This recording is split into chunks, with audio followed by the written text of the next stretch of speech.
कि Karnataka has now become the hub of political persecution after Congress came to power. Congress के power में आने के बाद हमने देखा कि प्रियंक खड़गे वो बहुत एक्टिव हो गए हैं, not just on social media but in real time वो एफआईआर फाइल करने में, अपने पॉलिटिकल डिसिडेंट्स को और ओपोनेंट्स को अरेस्ट करवाने में एट्सेट्रा. और कांग्रेस के पावर में आने के पहले हमें ऐसा लग रहा था दैट, मैंने इनफैक्ट एक आर्टिकल भी लिखा था that Kannadigas are going to be the next Gujaratis, कि जितना गुजरातियों को डीमोनाइज किया जाता है for being the front line warriors of Hindutva, next वो कन्नडिगाज को परसिक्यूट करने वाले हैं. कि कर्नाटका में जिस तरह से हिंदुत्व का एक जागरूकता भर रही थी, वो लग रहा था कि वहाँ पे नेक्स्ट परसिक्यूशन होने वाला. सो अभी आप कर्नाटका की अगर हम बात करें तो what is the political situation, और आपने बोला था कि 2024 में Karnataka will give a bigger mandate to prime minister Modi. So what went wrong in the state elections और क्या लेसन्स हैं 2024 के लिए? Thank you Nupur ji. मैं गुजरातियों को अभिनंदन देना चाहता हूं कि वो हर बार वो भाजपा को ही चुन के लेके आते हैं. I don't want to call them the nationalist party but the राष्ट्रवादी पार्टी को ही आप चुन के लेके आते हैं. इसके फ़ायदा इतना ही है, जब भी वो हिंदू के बारे में कुछ बोलते तो हम गाली तो दे सकते हैं, हम उनके ऊपर कुछ तो बोल सकते हैं. क्यों आप हम लोगों में से एक हो और आप हम ही को ऐसा करते हो, कुछ कह सकते. लेकिन कर्नाटका में ऐसे स्टेट है कि हम बोल भी नहीं सकते. प्रॉबली लास्ट 15 डेज 15 दिन के पहले मेरे अकाउंट से एक जो मेरे अकाउंट देख रहा था उस लड़के ने एक कमेंट कर दिया था. कमेंट में इतना ही लिखा था, अगर हम लोग ये करें तो तुमको क्यों जलती है, सिर्फ इतना ही लिखा था. तो मेरे पर एफआईआर हो गया जस्ट ऑन दिस, तुम क्यों जलती हो इतना, इसके लिए एफआईआर हो गया और मुझे स्टेशन जाना पड़ा.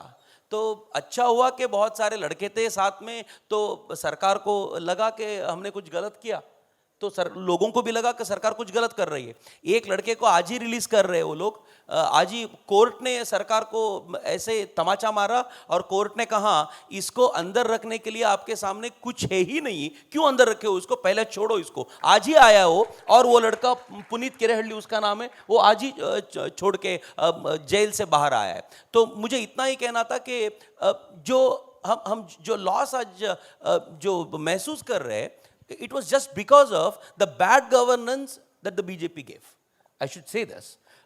जो लास्ट 3 सालों में इतना बैड गवर्नेंस था तो लोगों को ये लगा. और सेकेंड वन, जो भी कांग्रेस ने गलत आरोप उन पर लगाया तो इसको डिफेंड करने में कुछ नहीं हुआ इनसे. They could never say anything. They said 40% government and this government kept quiet. And the third point was the infight इनके बीच में इतना था तो लोग देख ही नहीं पाए कि कौन लीडर था कौन लीडर नहीं. And the fourth point was election management इतना वर्स्ट था, believe me, you don't believe if I से, आज नॉमिनेशन फाइलिंग का दिन था और आज टिकट दिया गया.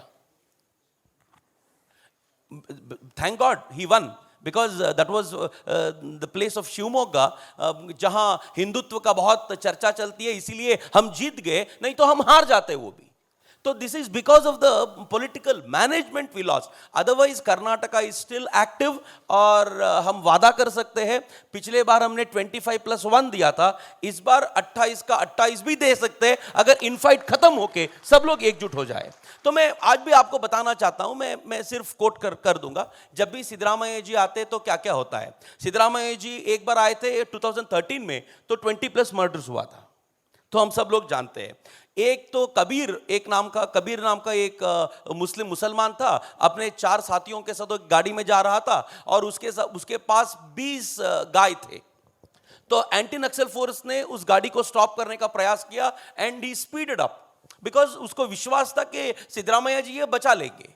तो एंटी नक्सल फोर्स ने उसको गोली चलाया और कबीर मर गया, बाकी 4 लोग बचे. तो बाद में क्या हुआ मालूम है, तो उसके गाड़ी में 20 गाय थे, तो लोगों ने उसको छोड़ा और कहा कबीर को मार दिया, और गवर्नमेंट ने उसको 10 लाख से ज्यादा मुआवजा दिया बाद में. तो दिस व्हाट हैपेंड. आप जानते हो, तो कुकर ब्लास्ट जब मंगलूर में हुआ था, तो आज के जो डीसीएम है, कर्नाटका गवर्नमेंट के डीसीएम है, उन्होंने कहा जिसने कुकर ब्लास्ट किया वो तो मेरा भाई है, he is like my brother. तो ऐसे उसने कहा था। और डीजे हल्ली, केजे हल्ली, बहुत लोग जानते होंगे उसके नाम एटलीस्ट, वहां एक कांग्रेस एमएलए के घर को उन लोगों ने जला दिया था, मुसलमानों ने जला दिया। तो छोड़ो कांग्रेस एमएलए के घर को उन्होंने जलाने का प्रयास किया, लेकिन उसके बाद उन्होंने पुलिस स्टेशन को जलाने का प्रयास किया था। और आज यहां तक हो रहा है, एक मुस्लिम एमएलए ने गवर्नमेंट को लेटर लिखा, जो भी उसमें बंदित थे उनको छुड़वाने का प्रयास गवर्नमेंट करे। अब जानते हो क्या हुआ बाद में? हमारे जो मिनिस्टर थे, जो होम मिनिस्टर थे, उन्होंने जेल प्रबंधक को पत्र लिखा और कहा आप उनका लिस्ट बनाइए और उनके ऊपर जो भी केसेस है उसके बारे में हमें बताइए, तो हम प्रयास करेंगे कि उनको छुड़वाने का। तो जिसने पुलिस स्टेशन जलाने का प्रयास किया था उसको छुड़ाने का प्रयास आज हो रहा है। So this is one kind of appeasing Muslims. And in the second side हमारे चीफ मिनिस्टर ऐसे है, अगर आप तिलक लगाने के लिए जाते तो वो कहते मैं नहीं लगाऊंगा, और टोपी लगाने के लिए कहते तो वो राजी हो जाएंगे। तो हाउ इज दिस पॉसिबल? और सेकंड, हमारे सीएम ऐसे है, धर्मस्थला, बहुत सारे लोग आप जानते होंगे, वहां के जो धर्माधिकारी है, ही इज राज्यसभा मेंबर 2। जब वो उनको गौरव देना चाहते हैं, उनको सम्मानित करना चाहते हैं, वो कहते हैं, ठुकरा देते हैं, मुझे नहीं चाहिए। तो इतना तक ह्यूमिलिएट कर देते। जब भी कांग्रेस वहां गवर्नमेंट में आता है तो वो पहले कहते हैं तो हम काउ स्लॉटर बैन कर देंगे, जो बैन हुआ है उसको वापस ले लेंगे, जो मतांतर निषेध कायदा है उसको हम वापस ले लेंगे। वो हमारे जो सीएम है आज भी आर्यन इन्वेशन के बारे में बोलते रहते हैं। वो कहते हैं नॉर्थ वाले सब आर्यंस है, हम सब द्रविड़ है। But Chakraborty ji, my question is कि हमने जो गलतियां की, एक्सेप्ट आपने मेंशन किया कि बीजेपी ने शायद उस तरह का गवर्नेंस नहीं दे पाए वो कर्नाटका में, इसीलिए हारे। But as far as these ideological battles are also concern, जहाँ पे आज प्रियंक खरगे एक एक करके अपने पॉलिटिकल डिसिडेंट्स को उठा रहे हैं, उनके ऊपर एफआईआर करवा रहे हैं। आपने खुद ने बोला आपके खुद के ऊपर इतनी छोटी सी बात को लेकर एफआईआर है। तो इस चीज़ से बीजेपी क्या सीख सकती है बिफोर 2024, क्योंकि वो ऑलरेडी कर्नाटका हार चुकी है, और अब जो वो कांग्रेस कर रही है उससे उनको क्या सीख मिली है और अपने खुद के हार से क्या सीख मिली है?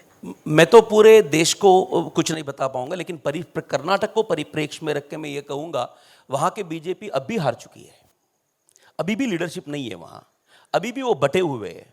तो अब जो भी चल रहा है वो एक जन आंदोलन चल रहा है, वो मोदी को चाहते हैं। आज भी वहां कर्नाटक में मोदी जी का फैंस इतने हैं, वो घर घर में है। हर लोग चाहते हैं कि हमने यहां तो इनको जिता दिया, लेकिन वहां तो मोदी को लाना ही है, एक कांग्रेस वाले भी कहते हैं। सो दिस इज द फैक्ट। हमको इतना ही चाहिए, एक अच्छा लीडर वहां चाहिए जो सब लोगों को लेके जा सके, जो सब लोगों को साथ में लेके जाए। और जब भी हिंदुत्ववादियों पर कुछ ऐसे गलत सरकार कुछ करती है तो उनको साथ रहने वाला जब लीडर मिलेगा, तो मैं ये कह सकता हूं कि निस्संशय हम वापस वो ग्लोरी तक जा सकते हैं। सिर्फ इतना ही मुझे कहना था।